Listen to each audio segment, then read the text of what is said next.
Oh, you Philadelphia Phillies, you thought you had us beat, but let me tell you guys about our friend, Joey Bleepin' Meneses. You are Locked On Nationals, your daily Washington Nationals podcast, part of the Locked On Podcast Network, your team every day.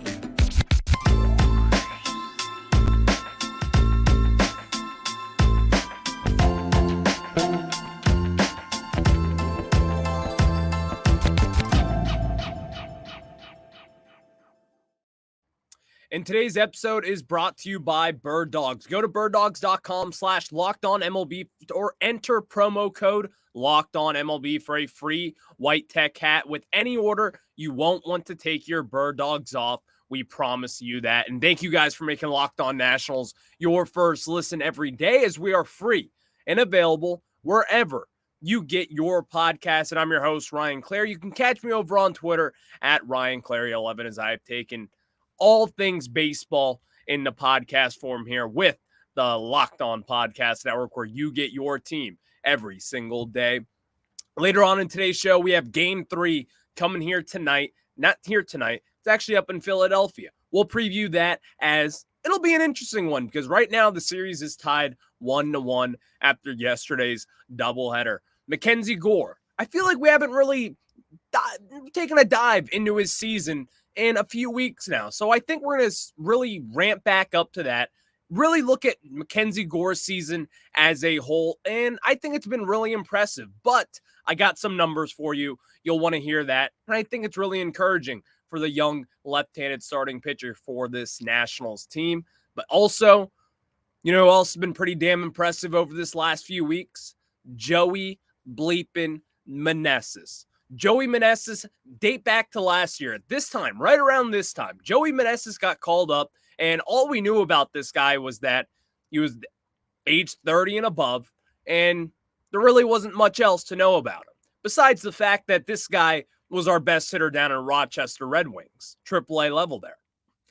Joey Meneses never got a crack at the major leagues, and in fact, he was banged for testing positive for PEDs back in the day, went overseas to play in Japan. But if you look at his numbers across the board, down in the minor leagues, down in overseas, in winter leagues, and all those different leagues out there, so many leagues, Joey Meneses has hit at basically every destination. Now, while he doesn't have these amazing numbers the way that he's put up with the Nationals over the last year and a half, dating back to Rochester, and as well as last year when that second half of the season, there were only a handful of hitters that were as good as Joey Meneses was. Now, that's just production. The value that he added, though, was immensely better than what any of the Nationals did in the first half outside of Juan Soto and Josh Bell. Joey Meneses in the second half carried those Washington Nationals. Now, while it was only 2 months, still, it was definitely noteworthy, and that is why he got that designated hitter spot on opening day, and it wasn't even in discussion. He started off this season a little slow, and meaning slow for what we know with Joey Meneses. The Joey Meneses that we saw was slow, because in that time frame, over the first 87 games of this season, Joey Meneses only had 2 home runs. Now, since the last 27 games, Joey now has 8 home runs. And we saw that huge home run in yesterday's ball game, adding 2 in that ball game against the Philadelphia Phillies in what was a massive, massive win for this team.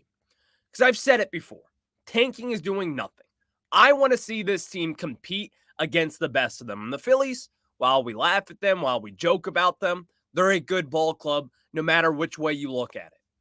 Joey Meneses so far this season, you could make the case that he's been slightly disappointing. Slightly. Just because of what we saw over that 2-month stretch last season. Now, were those expectations really what we expected going forward? No. I did not expect him to have a better slash line than Aaron Judge or Shohei Ohtani or Matt Olson. Whatever it may be. I was not expecting that.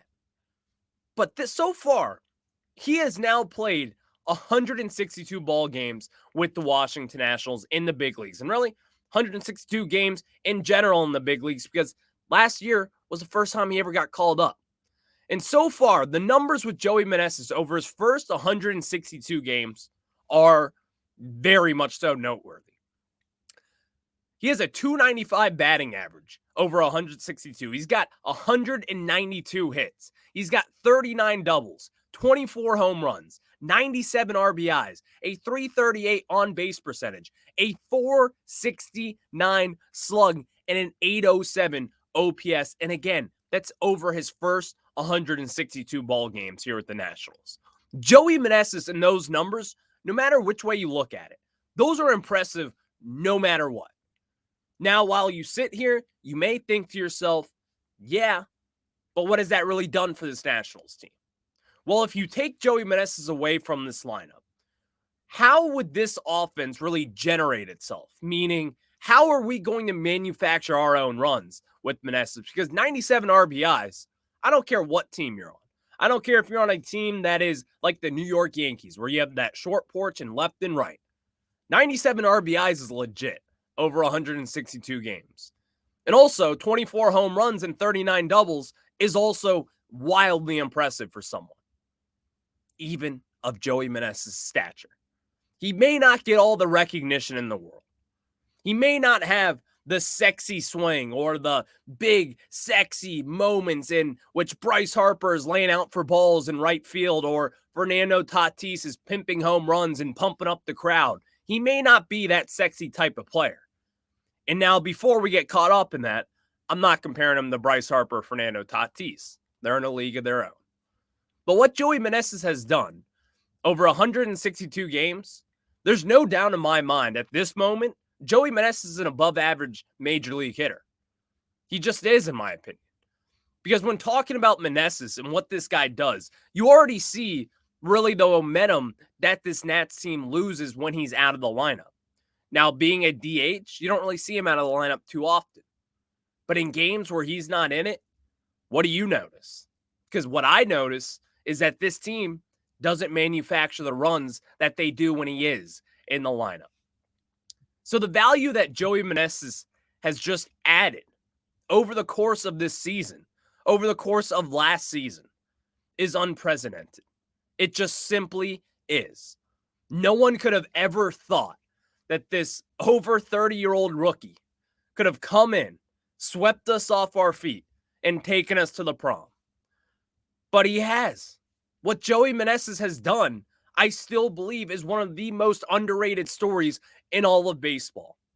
You can talk about Michael Harris and everything that he's done with the Braves. You can. He's great. He's young, 23, whatever. The Braves do that. But if Joey Meneses were on one of those sexy, popular teams that are winning ball games, that are in contention for the postseason, that are at the forefront of a World Series chase, you would hear about Joey Meneses so damn often.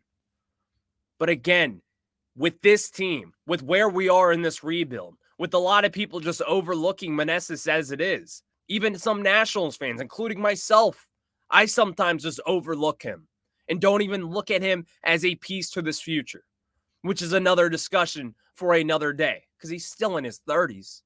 How often is this going to go? But from the small sample size over the course of 162 games, he's got an OPS above 800. He's hitting a lot of bolts. He's hitting a lot of doubles. He's hitting a ton of doubles, 39 of them, in fact. This guy just doesn't get the recognition that he deserves across the baseball. And if you were to ask yourself, just back to the main question, where would this Nationals offense be without Meneses? Where would it be? Where would we rank among some of these stats if you were to pluck away Joey Meneses from this rotation? Because the designated hitter spot, you could make the case, old Matt Adams in AAA. Seen it, done that. Joey Meneses is not going anywhere. And Davey Martinez and Mike Rizzo, they may have just found themselves a good hitter.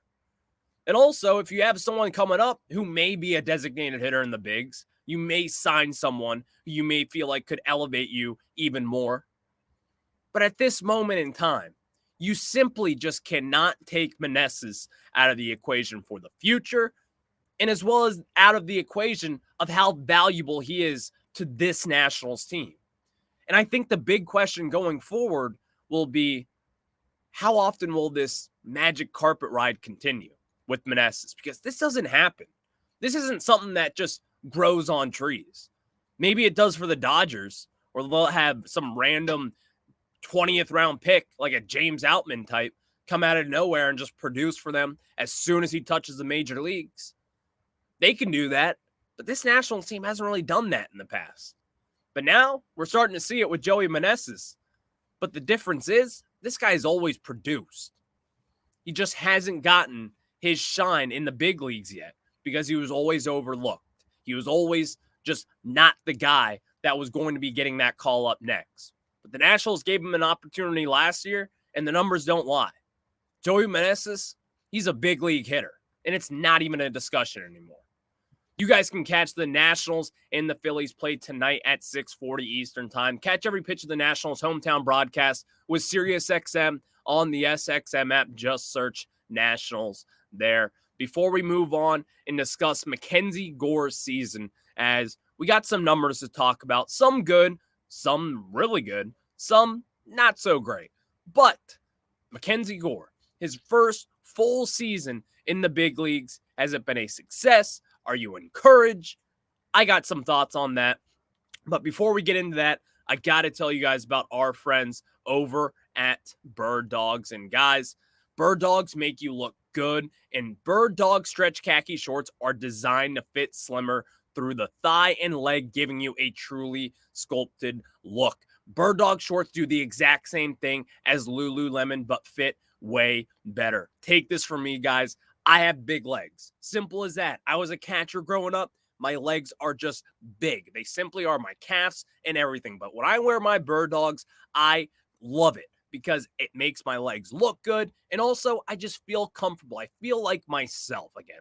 And that is something that I can attribute to my friends at Bird Dogs. Go to birddogs.com/LockedOnMLB or enter promo code LockedOnMLB for a free white tech hat with your order. That's birddogs.com/LockedOnMLB or promo code LockedOnMLB for a free white tech hat. You won't want to take your Bird Dogs off. I can promise you that. Now let's get back into it as Mackenzie Gore, the hefty lefty, as I like to say, even though he's not hefty whatsoever, but it's a fun thing to say. Mackenzie Gore on the season, I've kind of made the point that, and I think a lot of people have made this point, the way that you look at Mackenzie Gore, the way that he was a top 5 pick back in 2017 out of high school, which is kind of rare for left-handed pitchers to be that high of a pick out of high school. It just is. Mackenzie Gore was absolutely worth that selection, being a top 10 prospect for a majority of his career, battling some injuries, and really battling a logjam with pitchers down in the Padres farm system. What Mackenzie Gore has done so far in his first full season with the Washington Nationals, I think you can say two things. And it's kind of riding the fence, but hear me out for a second. You can take some really great things from this season and make the argument this guy could be an ace down the line. I still believe in that fact. When I look at Mackenzie Gore and what this guy has done this year, I can still look at him and say, I have faith in this guy being the best pitcher on this staff going forward. Now, the Nationals could sign someone.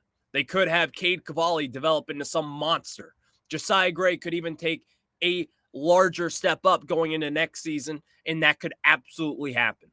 But by just judging the stuff that Mackenzie Gore has shown us all season long, I still feel confident in this guy being the ace of the staff. Now, again, I still believe we'll probably sign someone in free agency. I still believe we'll make some big acquisition at some point over the next year and a half or two. But at this moment in time, when just judging about stuff and what Mackenzie does best and what aces are made out of and what the Nationals have had in the past with their ace, Max Scherzer, Steven Strasburg, big, lofty strikeout pitchers. And you may ask yourself, well, how does Mackenzie Gore do in that category? Well, he leads the Nationals in strikeouts as a 24-year-old. We'll get that out of the way first. And in that time period as well, over this course of this season, He's stayed healthy, something that he didn't do last year in San Diego, something that he did struggle with down in the minor leagues as well. And he struck out 10.4 batters per 9 innings over this course of this season. Mackenzie Gore, while I do want to see just a little bit more, I want to see him take that step up. I want to see him go 8 full innings at one point or another. And now maybe Davey Martinez and the staff, they probably don't want him to do that. Because right now, as it stands here today, he's pitched the most innings that he has over the course of his career, his professional career, I should add.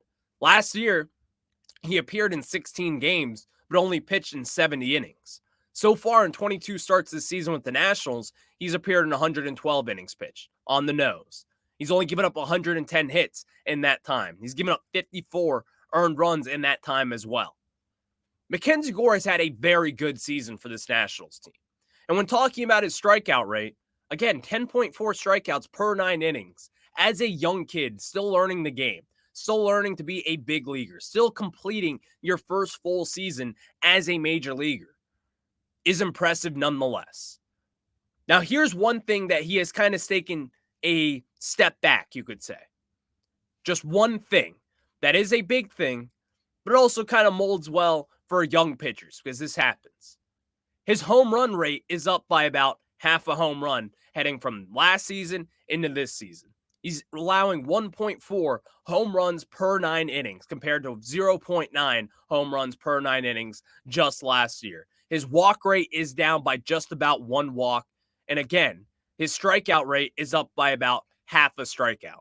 So there are good improvements from last year that you were seeing inside the numbers here, and as well as a little bit of a step back as far as home runs go. And over the course of the last 2 months, over the summer really, we've seen a big jump in home runs that he's given up. And I think that also kind of has to do with playing against very good competition. Mackenzie Gore's had to pitch against some great teams. That's just sometimes how the ball rolls. Sometimes it rolls in your favor, sometimes it doesn't. And in this case, Mackenzie Gore just kind of lucks his way, or doesn't luck his way, into facing against poor offenses. He's played some great ones. Going up against Atlanta, going up against Philly tonight. Matchups like that to where you're like, for a young pitcher, a young left-handed pitcher going up against a ton of heavy right-handed hitting bats in the National League East and in the National League as a whole, it's going to be tough because 18 home runs this year for this Nationals ball club over 22 starts, and that's what we've seen a lot over this course of the summer with him. But what I like, again, from Mackenzie Gore is that this is, besides the analytics, this is just a gut feel when I look at Mackenzie Gore, when I watch him pitch, when I watch him take the mound every 5 days. It just feels like he's going to get it together. It feels like you have a chance to win every single time you're out there because his stuff plays. His curveball plays, his changeup plays, his fastball plays, his slider plays. All his pitches are relatively pretty good. And you see the spin rate and the deep dive analytics that I've tried to avoid, but again, they fare well for what this guy does. His fastball velocity sits in the 73rd percentile. His fastball spin rate sits in the 60th percentile. His chase rate is in the 47th percentile. His strikeout rate is in the 75th percentile. His extension, 94th percentile. Mackenzie Gore has these analytics that a lot of these that I admire, considering chase rate, which is right around league average, his fastball velocity is in the 73rd percentile, and his strikeout rate as a first-year rookie adjusting to this National League East, a tough division to play in, you're in the 75th percentile as a 24-year-old left-handed pitcher, 75th percentile. And also, while some of the numbers, like his hard hit percentage, is in the 15th percentile, his average exit velo is in the 28th percentile. When he does find a way to start locating his pitches better, because that has always been his issue over this season, and even dating back to last year, and that's not uncommon for young left-handed pitchers in particular. as he finishes and really works on his craft come this offseason, allows him to stay healthy, allow him to get adjusted to it, that's when you'll start to see that next step up. The step up that we saw Josiah Gray make in 2022 heading into 2023. He ended off last year strong, talking about Gray. And I think we could see that with Mackenzie Gore.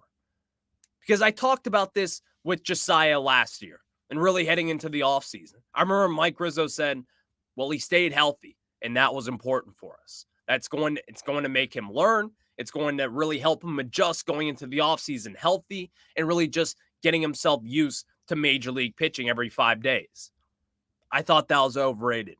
But you and I, we have seen the jump up that Josiah Gray has made this year.